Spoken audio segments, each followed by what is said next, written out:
Maluku Tengah. Memang ini satu kondisi yang juga sering kita sampaikan ke Menteri, bahkan ke Dirjen dan ke Menteri soal statuta penyuluh kita. Awalnya itu penyuluh ini dibentuk dan dialokasikan itu langsung oleh kementerian.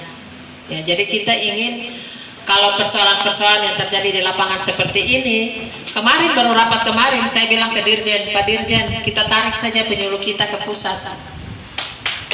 Ya, kita bisa merekrut, mengawasi dan juga bisa menyesuaikan dana-dana yang pantas dan layak untuk penyuluh kita yang ada di lapangan.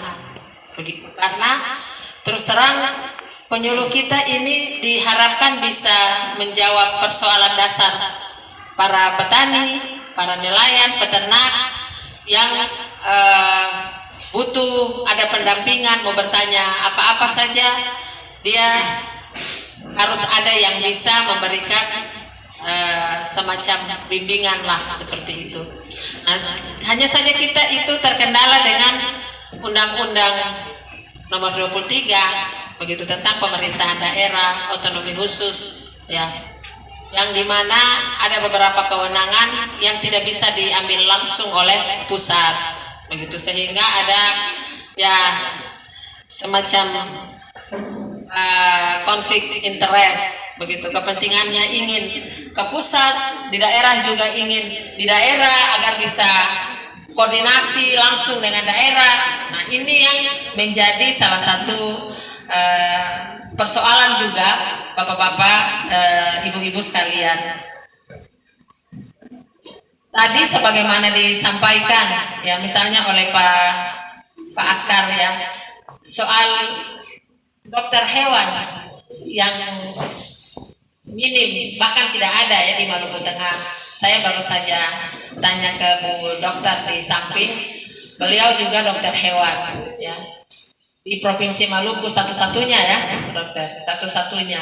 Kita cuma punya sekitar 5 orang dokter hewan yang ada di Provinsi Maluku, 2 di Kota Ambon, 1 di Maluku Tenggara Barat, Maluku Barat Daya, 1 di Kota Tual, 1 lagi di Provinsi Maluku.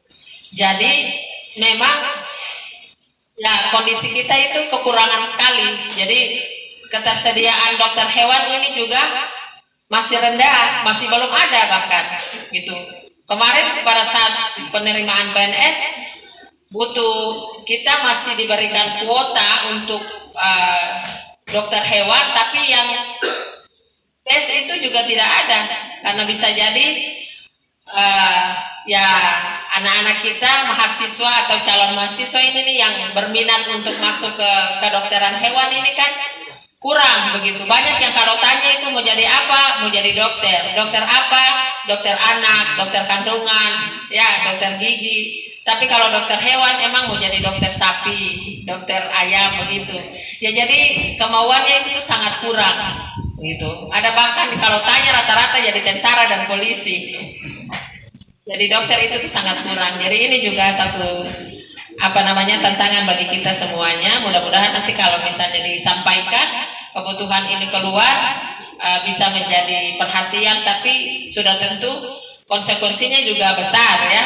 Kalau datangkan dokter dari luar ada beberapa hal yang memang harus disepakati dalam kontrak. Kira-kira begitu Pak kondisinya. Tapi ini jadi catatan untuk disuarakan nanti pada saat rapat koordinasi nanti dengan pemerintah daerah baik di kabupaten maupun di provinsi. Kita akan sampaikan ini sehingga persoalan-persoalan yang mengarah kepada muara ya. Jadi persoalan substansi dari persoalan kita juga bisa ada solusinya. Kita bisa mencari solusinya, tidak gampang begitu saja. Lalu yang tadi disampaikan Pak Hamid tadi, ini memang kita juga sering sampaikan. Saya ketika rapat di komisi, kita barusan memberikan gagasan kepada kementerian untuk adanya BIMTEK. BIMTEK ya, mungkin baru juga bagi kami, bagi kementerian juga mengadakan BIMTEK. Kita dorong di beberapa video juga saya dorong BIMTEK kita tidak tahu ya, di Jawa itu kan sudah memang daerah yang berbudaya, sudah punya budaya petani, budaya budidaya ya, tetapi untuk daerah-daerah yang ada di pesisir, ada di kawasan-kawasan di Indonesia Timur ya, dengan ini topografi karakteristik perkebunan misalnya atau pertanian, ini masih harus didampingi begitu sebagai salah satu upaya untuk melakukan transformasi